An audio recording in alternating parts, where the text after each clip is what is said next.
जिज्ञासु मित्रों, बहुत बहुत अभिनंदन है आप सभी का दिव्य सृजन में। प्रत्येक दिवस की भांति आज भी हम यहाँ पर लाइव चर्चा का कार्यक्रम शुरू कर रहे हैं। और आज हमारे लाइव चर्चा का जो विषय है, गीता के 3 संवाद। किसने सुनी और किसने सुनाई। वास्तव में आज हम श्रीमद् भगवद गीता का जो परिवेश है, जिस माहौल में, जिस समय और ये सारी चीज़ें शुरू हुई श्रीमद् भगवद गीता की, तो उन पर हम चर्चा करेंगे। परिवेश की चर्चा को समझने का प्रयास करेंगे और हम इस परिवेश को समझते हुए श्रीमद् भगवद गीता की चर्चा करेंगे कि श्रीमद् भगवद गीता जो हम पढ़ते हैं, वास्तव में वो क्या है।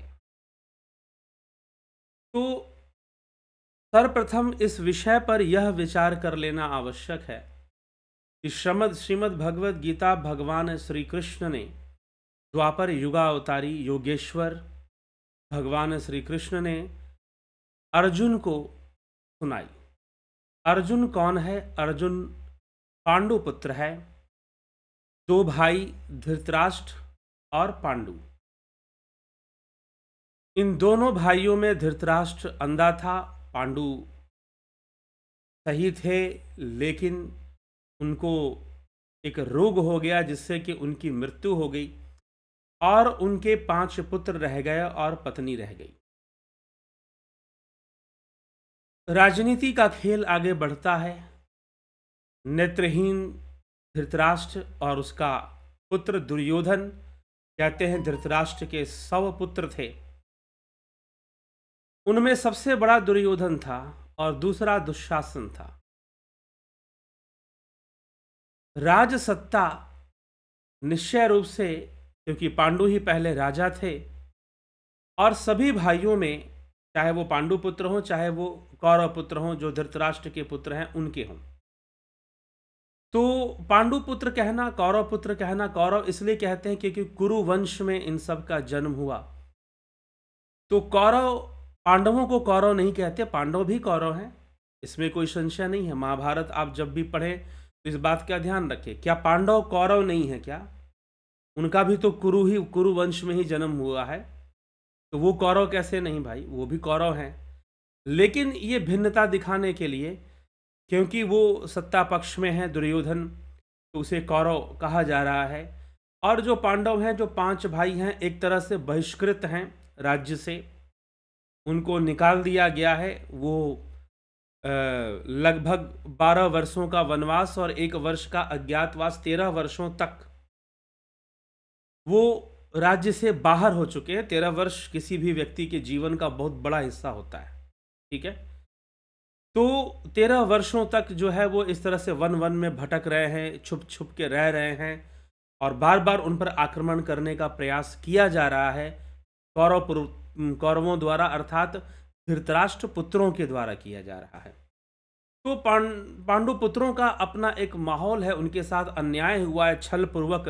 दुर्योधन के मामा शकुनी ने उन्हें द्युत क्रीड़ा में फंसाकर, चौरस के खेल में, एक तरह से जुए का खेल, लगभग जुए जैसा खेल में फंसाकर उन्हें ठगने का प्रयास किया है, उनका सब कुछ छीन लिया है, उनका सब कुछ लूट लिया है।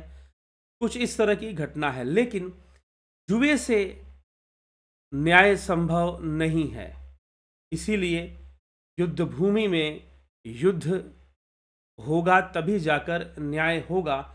लेकिन फिर भी सबका प्रयास यह है, चाहे वह महात्मा विदुर हों जो कि मंत्री हैं हस्तिनापुर के, चाहे वह भीष्म पितामह हों जो सबसे बुजुर्ग हैं हस्तिनापुर में और कौरव परिवार में, और चाहे वो पांडव हों चाहे वो कृष्ण हों, सब चाहते हैं कि युद्ध ना हो।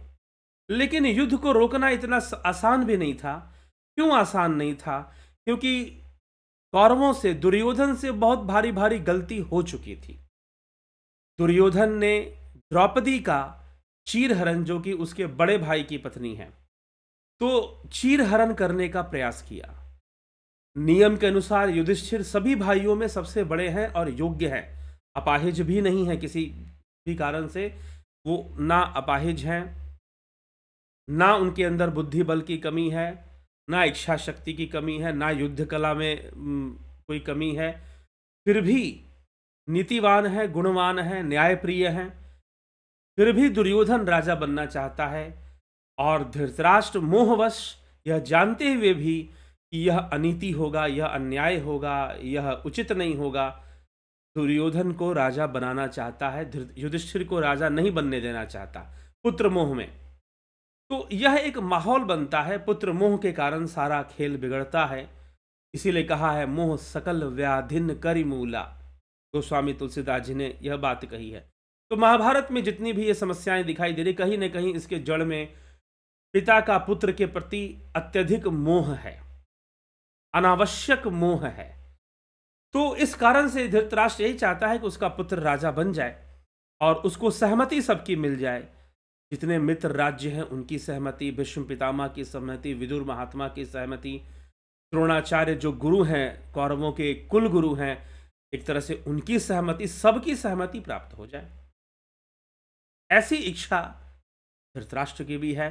दुर्योधन को सहमति मिल जाए, लेकिन दुर्योधन के जो गुण हैं, उसके जो कर्म हैं, वो निकृष्ट हैं। हरि सभा में द्रौपदी का चीरहरण करने का प्रयास, जो कि बड़े भाई की पत्नी मातृ समान हो जाती है, तो इस तरह का प्रयास करना, और भी कई चीज़ें जो कि दुर्योधन के अंदर गलत है, तो वो सब सारी चीज़ें, छल पूर्वक राज्य हड़पने की कोशिश करना। और जब पांडव अपना, ठीक है, पांडव चौरस के खेल में हारने के बाद वो स्वीकार कर लेते हैं कि ठीक है, हम जो है इस प्रकार से वनवास में जाएंगे, और 13 वर्षों का इस प्रकार से समय गुजारने के बाद, वेश बदलकर इधर उधर भटकने रहने के बाद, वह जो है फिर से अपना हक मांगने आते हैं। ठीक है भाई, हम चौरस के खेल में हारे थे, खेल था और उस पर भी हमने अपना वचन निभाया, इतना कठोर वचन निभाया, अब हमें हमारा हक चाहिए, अब हमें हमारा अधिकार मिलना चाहिए, हमारा जो नैसर्गिक अधिकार बनता है, पैतृक अधिकार बनता है, वो हमें मिलना चाहिए। बस यही इसी की कहानी है। लेकिन दुर्योधन नहीं चाहता, दुर्योधन चाहता है कि उन्हें जीने का अधिकार भी ना हो, क्योंकि जब तक ये जीवित रहेंगे तब तक मेरे लिए समस्या रहेगी। तो दुर्योधन कहता है कि हे कृष्ण, मैं सुई की नोक के बराबर भूमि भी पांडवों को नहीं दे सकता, यहां तक कि मृत्यु के बाद जितनी जमीन उनके अंतिम संस्कार में चाहिए, उतना भी दुर्योधन देने के लिए तैयार नहीं है। तो इस स्थिति पर दुर्योधन है, और कृष्ण सब प्रयास करते हैं कि युद्ध को कैसे भी रोका जाए, कि युद्ध को कैसे भी स्थगित किया जाए, लेकिन फिर भी दुर्योधन नहीं चाहता कि युद्ध रुके। वो चाहता है कि पांडव युद्ध करने के लिए ही विवश हों, दूसरा कोई मार्ग बचे ही ना। सब प्रयास करते हैं, दुर्योधन कुछ भी ना सुनने को तैयार, ना मानने को तैयार। तो अंत में द्वारिकाधीश, जो कि स्वयं द्वारिकाधीश हैं, स्वयं द्वारिका के राजा हैं, एक राजा जो है वो दूत बनकर जाते हैं, वो दूत बनकर जाते हैं, नीचे स्थान पर खड़े होकर दुर्योधन को ऊंचे स्थान पर खड़े कर कर दूत बनकर प्रार्थना करते हैं दुर्योधन से। यद्यपि वो राजा थे, उनको कोई आवश्यकता नहीं थी कि प्रार्थना की जाए, लेकिन फिर भी कृष्ण इसीलिए तो मर्यादा पुरुषोत्तम है, इसीलिए श्री कृष्ण मर्यादा पुरुषोत्तम है। तो श्री कृष्ण जाते हैं दुर्योधन के दरबार में और दुर्योधन से विनती करते हैं कि चलो ठीक है, तुम उनको हक नहीं दोगे, आधा भाग जो भी है राज्य का वो तुम नहीं देना चाहते हो, चलो तुम उनको राजा होने का अधिकार भी नहीं देना चाहते, लेकिन साथ में तुम उनका जो आधा भाग बनता था वो भी नहीं देना चाहते, तो कुछ नहीं देना चाहते हो, तो चलो ठीक है, तुम 5 ग्राम दे दो, कम से कम 5 गांव ही दे दो। दुर्योधन उस पर भी विश्वास नहीं करता, नहीं मानता है, और युद्ध के लिए ही ललकारता है, कृष्ण का भी अपमान करता है। तब श्री कृष्ण भगवान ने देखा कि सबके समझाने के बाद अब एक ही इच्छा थी कि सबके कहने पर मैं यहाँ आया था, लेकिन यह मेरा ही अपमान किया जा रहा है, सोच रहा है कि मैं ही कमजोर पड़ गया हूँ। तब भगवान ने अपने विराट विकराल ऐश्वर्य रूप को दिखाया, और ऐश्वर्य रूप को दिखाकर दुर्योधन से कहा कि ठीक है, बांध मुझे अगर बांधना चाहता है, अब याचना नहीं, अब रण होगा, जीवन जय या कि मरण होगा, दूसरा कोई विकल्प नहीं है। तूने छोड़ा है। महाभारत का युद्ध यहीं पर निश्चित हो जाता है। अब युद्ध होना है, लेकिन ये युद्ध इतना आसान नहीं है उस व्यक्ति के लिए जो अपने जीवन को सद्कर्मों के साथ जीना चाहता है, शुभ कर्मों के साथ जीना चाहता है, जो जीवन में कर्मों के महत्व को समझता है, कर्मों के विज्ञान को समझता है। और पांडव वन में रहते रहते, ऋषि मुनियों से शिक्षित होते होते, सत्संग सुनते सुनते, ऋषि मुनियों के माध्यम से वन के अंदर, और समय समय पर कृष्ण की प्रेरणा, भगवान कृष्ण की प्रेरणा, कभी दुर्वासा जी का प्रवचन, दुर्वासा ऋषि ने भी बहुत पांडवों का साथ दिया था वन में, तो दुर्वासा जी का प्रवचन और फिर और भी अन्य ऋषि जिनसे वो मिलते रहे, उनके विचार सुनते रहे, अपने आध्यात्मिक ज्ञान की बहुत वृद्धि कर ली थी पांडवों ने, इसमें कोई संशय नहीं है। पांडव भली भांति जानते थे कि कर्म का फल हमें भोगना पड़ता है। हम जितना अधिक हो सके कर्म में, बुरे कर्मों से या हिंसक कर्मों से हम बचने का प्रयास करें। और यही शिक्षा जो थी पांडवों को, पांडुपुत्रों को, जो 5 भाई थे, ये मिली थी, और इसी शिक्षा के आधार पर वो अपना कर्म भी करते थे। लेकिन अब न्याय के लिए, हक के लिए युद्ध तो करना पड़ेगा। कृष्ण ने तैयार भी कर लिया, लेकिन फिर भी पांडवों के मन में विकल्प ढूंढ रहा है कि युद्ध ना करना पड़े तो बेहतर। वो बचना चाहते हैं युद्ध से, लेकिन युद्ध के लिए अन्याय को स्वीकार करे यह भी उचित नहीं है। युद्ध के लिए, युद्ध को रोकने के लिए आप अत्याचार और अन्याय को स्वीकार करो, और एक जंगली प्रवृत्ति के व्यक्ति को, जिसके अंदर कोई मर्यादा नहीं है, जो एक स्त्री को, जो कि कुल वधू है उनकी, उसको निर्वस्त्र करने का प्रयास कर रहा है। अरे कोई अन्य स्त्री भी हो, कोई गणिका भी हो, उसके साथ भी ये कर्म नहीं हो सकता, अन्यायपूर्ण होगा, पापपूर्ण होगा। लेकिन एक स्त्री जो कुलवधू है, उसके साथ भी ऐसा करने का प्रयास भरी सभा में उसने किया। मतलब कि अपनी घृण, मतलब जो नीचता है, नीचता की हद पार कर कर दुर्योधन अपना कार्य कर रहा है। तो अब ऐसा व्यक्ति प्रकृति कब तक सहन करेगी ऐसे लोगों को? वो कभी ना कभी, प्रकृति, पांडु नहीं तो कोई और, कहीं ना कहीं ऐसे लोग समय आने पर इनकी सीमा को निर्धारित किया जाता है प्रकृति के द्वारा, इनको सीमित किया जाता है। यह प्रकृति का सिद्धांत है, ऐसी बात नहीं है। अगर ऐसा होता तो शायद कोई आतंकवादी या कोई भ्रष्ट आदमी ही, उसी का शासन हमेशा चलता रहता, वही हमेशा जीवित रहता फिर तो। लेकिन ऐसा नहीं हो पाता है, प्रकृति सबको सीमित करने में लगी रहती है। तो दुर्योधन का भी तो अंत समय आना ही है, उसका भी तो समय आना ही चाहिए। तो यही माहौल है, और इसी माहौल में युद्ध शुरू होता है। पांडव युद्ध के लिए खड़े तो हो जाते हैं, और युद्ध का जो सबसे बड़ा भरोसा है पूरे पांडवों में और पांडवों की सेना में, अगर सबसे बड़ा कोई बलशाली और महारथी है तो वो अर्जुन है। वैसे भीम बहुत बलशाली हैं अपने शरीर से, बाहुबल से, निश्चय ही असामान्य बल उनके शरीर में, हजारों हाथी का बल उनके देह में है, उनकी भुजाओं में है। लेकिन अर्जुन के पास बुद्धि का बल है, अर्जुन के पास मंत्रों की सिद्धि है, अर्जुन के पास स्वयं भगवान भोलेनाथ का दिया, स्वयं कैलाशपति शंकर का दिया हुआ पशुपास्त्र है, अर्जुन के पास ब्रह्मास्त्र है, अर्जुन के पास अपने तपस्या का भी बल है, साथ में तपस्या का भी बल है।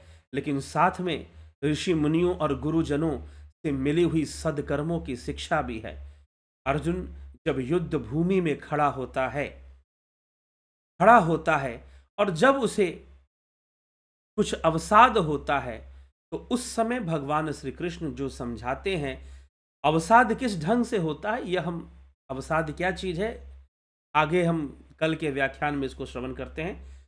लेकिन हमें यहां परिवेश पूरा समझना है। भगवान कृष्ण अर्जुन को गीता सुनाते हैं, लेकिन जब हम श्रीमद् भगवत गीता पढ़ते हैं तो श्रीमद् भगवत गीता का जो प्रारंभ है वह श्री कृष्ण से नहीं है, वह अर्जुन से भी नहीं है, वह धृतराष्ट्र से है। जो सबसे पहला श्लोक है श्रीमद् भगवत गीता का, धर्म क्षेत्रे कुरुक्षेत्रे समवेता युत्स्व मामका पांडवश्चैव किम कुर्वत संजय, कि धर्म भूमि कुरुक्षेत्र में मेरे और पांडु पुत्रों ने क्या किया, हे संजय मुझे बताओ। अब संजय को एक शक्ति प्राप्त है, भगवान की कृपा से उसे दिव्य शक्ति, दूरदृष्टि की शक्ति प्राप्त है। वह दूर की चीजों को बहुत भली भांति देख सकता है। तो अर्जुन को ऐसा सामर्थ्य प्राप्त है, ऐसी शक्ति अर्जुन को प्राप्त है। तो अर्जुन जब ऐसी शक्ति प्राप्त है और वो क्षमा करे संजय को, बोलते बोलते थोड़ा सा, तो संजय जो धृतराष्ट्र के साथ है और धृतराष्ट्र संजय से ही पूछता है, धर्म क्षेत्रे कुरुक्षेत्रे समवेता युत्सव मामका पांडव शैव किम कुर्वत संजय। कि हे संजय, तुम बताओ कि पांडु पुत्रों ने और मेरे पुत्रों ने क्या क्या किया युद्ध भूमि में। संजय को ऐसी दृष्टि प्राप्त है कि वह दूर की चीजें देख सकता है। तो संजय देख रहा है, युद्ध भूमि का सारा खेल देख रहा है, युद्ध भूमि में जो भी घटित हो रहा है सब देख रहा है और धृतराष्ट्र को सुना रहा है, धृतराष्ट्र को बता रहा है। तो श्रीमद् भगवद गीता का जो प्रारंभ है वो श्री कृष्ण अर्जुन संवाद से नहीं होता।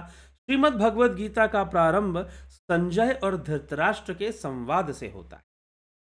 ठीक, तो अब यहां पर दो संवाद हैं। कौन कौन से दो संवाद हैं? एक साथ चल रहे हैं दो संवाद, श्री कृष्ण अर्जुन संवाद और संजय धृतराष्ट्र संवाद, दोनों की दो संवाद चल रहे हैं। श्री कृष्ण जो भी उपदेश दे रहे हैं, श्री कृष्ण जो भी समझा रहे हैं, संजय वो सारी बातें धृतराष्ट्र को बता रहे हैं, संजय वो सारी बातें धृतराष्ट्र को समझा रहे हैं। ठीक है, तो धृतराष्ट्र को वो सारा विचार मिल रहा है, संजय के माध्यम से मिल रहा है। लेकिन यहां पर विशेषता यह है, समझने वाली बात यह है कि मोह अर्जुन का भंग होता है। गीता की सारी बातें सुनकर भी अर्जुन का ही मोह भंग होता है, धृतराष्ट्र का मोह भंग नहीं होता, उल्टा धृतराष्ट्र का मोह बढ़ जाता है। ठीक है, तो ये इसके पीछे भी कुछ कारण है। लेकिन उससे पहले इस कारण को हम समझें, हम ये समझते हैं कि एक और संवाद, हमने 3 संवाद की बात की है यहां पर, कि गीता के 3 संवाद। प्रथम है कृष्ण अर्जुन संवाद, संजय धृतराष्ट्र का संवाद चल रहा है, सुन रहे हैं, वार्तालाप उनका भी आपस में हो रहा है। एक और चल रहा है वार्तालाप कि जो महाभारत ग्रंथ के रचयिता महर्षि वेद व्यास हैं, वेद व्यास जी जब महाभारत लिख रहे हैं तो उस समय महाभारत की घटना को जब सामने सामने जब सब देख कर लिख रहे हैं, तो उस समय वेद व्यास जी सोचते हैं कि मेरे इस ग्रंथ को कोई लिखने के लिए कोई विवेकी आदमी चाहिए, तो क्यों ना विवेक के देवता से आग्रह की जाए। गणेश जी से आग्रह करते हैं और गणेश जी अपना दांत तोड़कर महाभारत लिखते हैं। इसलिए कहलाते हैं एक दंत दयावंत चार भुजाधारी। तो गणेश जी को लिखना, क्योंकि वो जो लिखेंगे सोच समझ कर लिखेंगे। गणेश जी ने कहा कि ठीक है, मैं लिखूंगा तो जरूर, लेकिन मेरी एक शर्त है। वेद व्यास जी ने पूछा कि क्या शर्त है? पता नहीं क्या शर्त रख देंगे। गणेश जी ने कहा, भगवान गणेश ने कहा कि देखो वेद व्यास जी, अगर आप मुझे बोलोगे और मैं लिखूंगा श्लोकों को, आपका काम बोलना है, मेरा काम लिखना है। मैं आपका सहयोग करने के आया हूं ताकि आप स्वतंत्र होकर सोच सको और लिखने की प्रक्रिया से मुक्त हो सको, लिखने की प्रक्रिया से मुक्त हो सको। तो लिखने की प्रक्रिया से आप मुक्त हो सको, इसलिए मैं जो हूं यह आपकी सहायता करने के लिए मैं हूं यहां पर। तब वेद व्यास छोड़ते कि भाई ठीक है, मैं बोलूंगा, आप लिखेंगे, आपकी शर्त क्या है? गणेश जी कहते कि आप बिना रुके बोलोगे, ये नहीं कि आप बोलोगे और लंबा टाइम रुकोगे, सोचोगे और फिर मैं लिखूंगा, नहीं, इतना टाइम मेरे पास नहीं। तो वेद व्यास जी ने कहा कि ये तो फंस गए, ये तो हम फंस गए भाई, मैं बिना रुके कैसे बोलूंगा? एक श्लोक सोचूंगा तभी तो दूसरा, थोड़ा समय तो लगेगा ना श्लोकों के निर्माण में। तो अब गणेश जी से उन्होंने कहा कि इनको फंसाया कैसे जाए, ताकि ठीक है मैं बिना रुके बोलूंगा, मुझे ये शर्त मंजूर है, लेकिन आपको भी मेरी एक शर्त मंजूर करनी पड़े।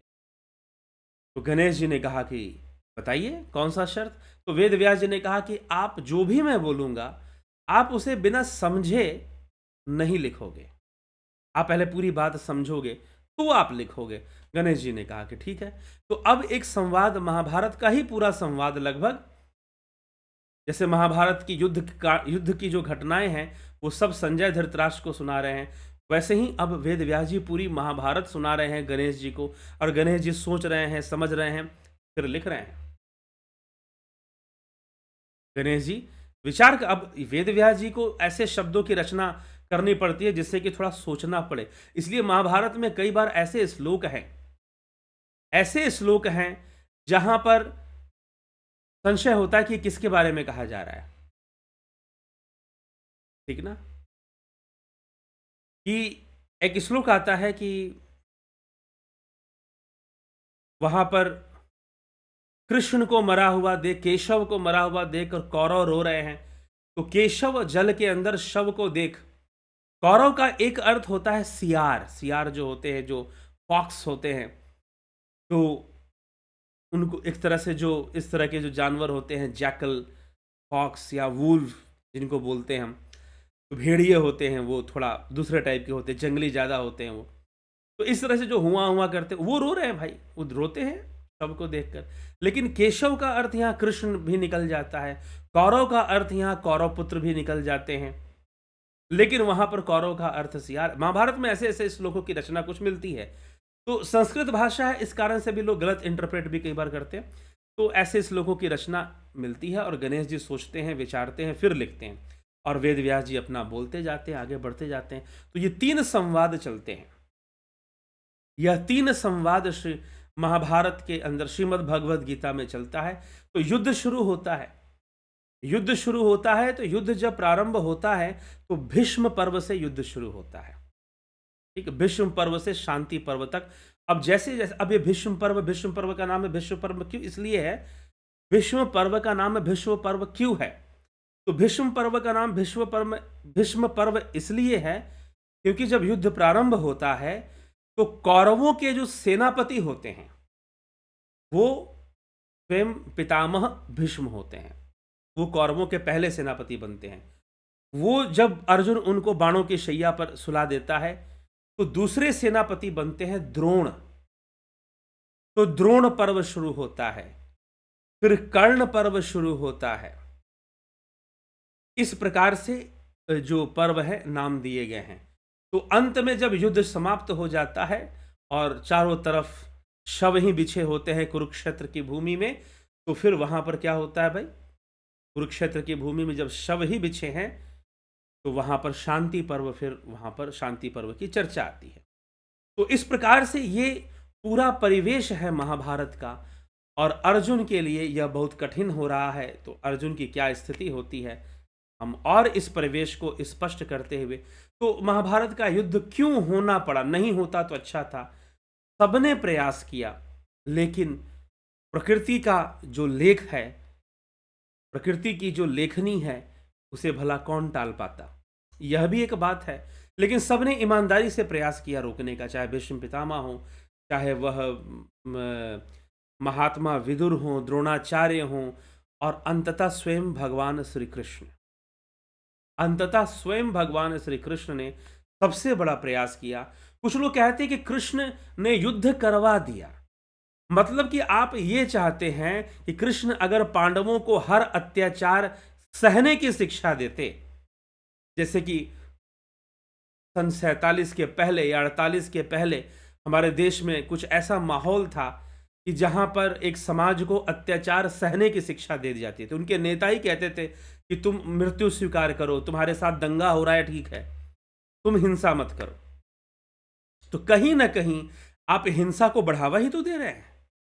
अगर किसी भी पक्ष को आप ये कन्विंस करते हैं कि तुम अत्याचार सहो, और उनके ऊपर होने वाले सारे अत्याचारों पे पर्दा डालते हैं आप, जैसे कि आज के परिवेश में भी ऐसा माहौल बहुत दिनों तक पर्दा पड़ा रहा।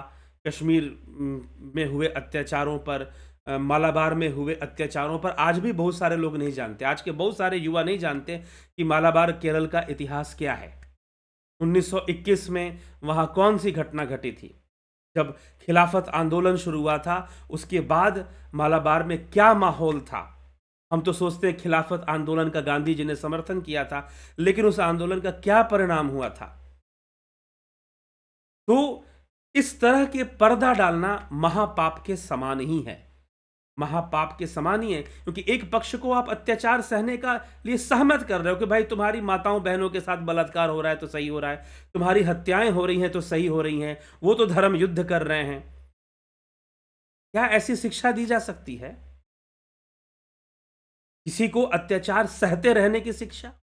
इतना भयंकर षड्यंत्र धर्म के नाम पर, अहिंसा के नाम पर।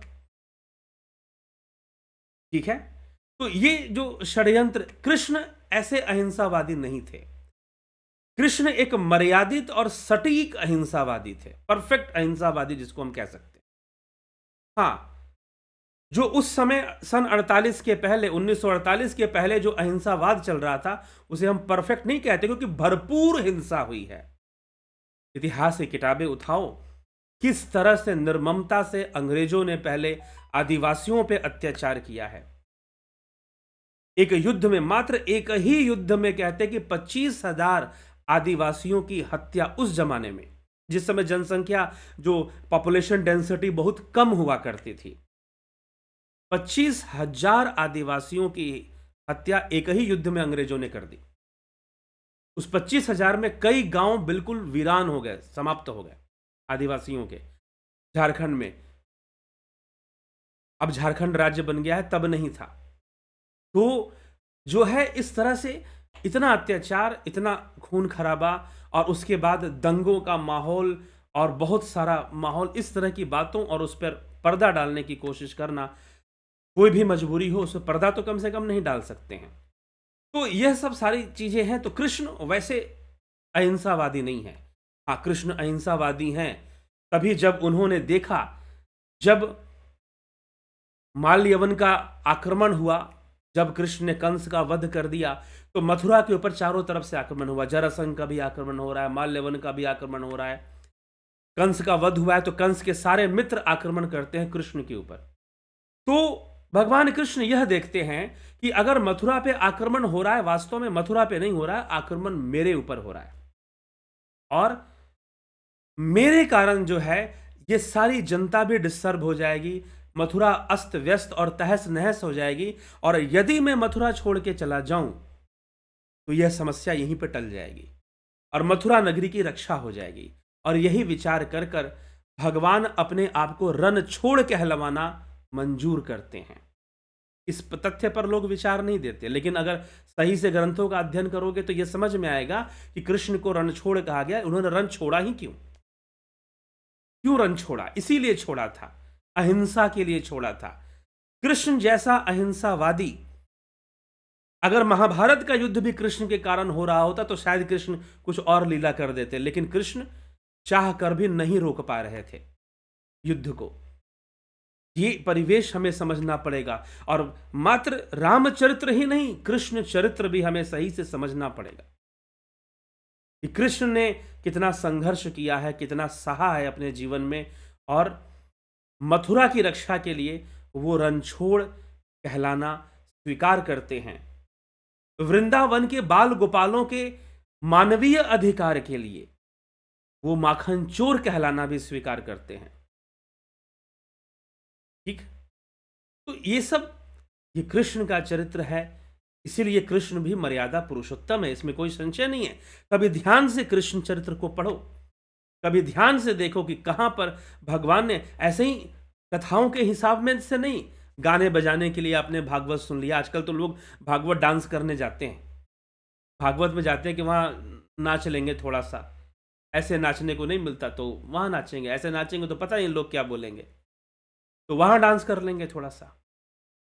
लेकिन कृष्ण के चरित्र को समझना, उनके त्याग को समझना और उनके कर्मों को समझना, निर्णय लेने की क्षमता को समझना, ये बहुत ही विशेष है। इसलिए भगवान रणछोड़ कह रहा है सिर्फ अहिंसा की स्थापना के लिए, सिर्फ अहिंसा के लिए भगवान रणछोड़ कहलाए। ये वहां पर ऐसी बात नहीं, वहां वर्णित है ये प्रसंग।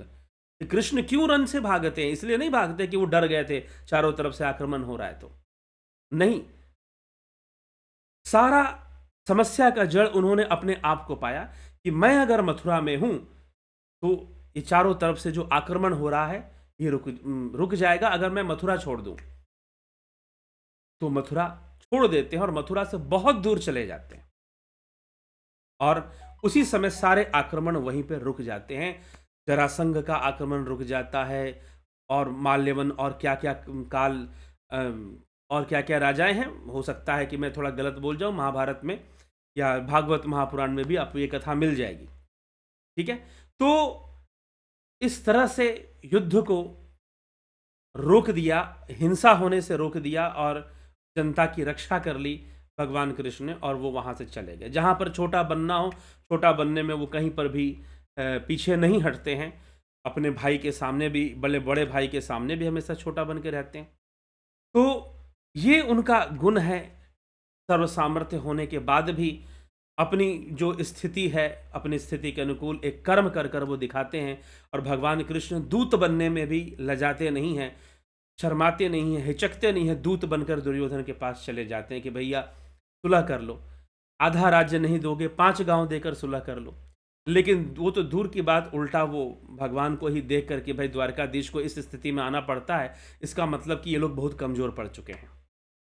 दुर्योधन अहंकारी आदमी, वो अपने हिसाब से सोचता है कि बहुत कमजोर, ये नहीं सोचता कि भाई कोई कोई इतना बड़ा राजा स्वयं द्वारकाधीश मुझे दूत बनकर समझाने आए, तो मुझे सोचना चाहिए था। नहीं, वो तो ये सोचता है कि शायद ये लोग बहुत कमजोर पड़ गए हैं और द्वारकाधीश में भी अब कोई दम नहीं है।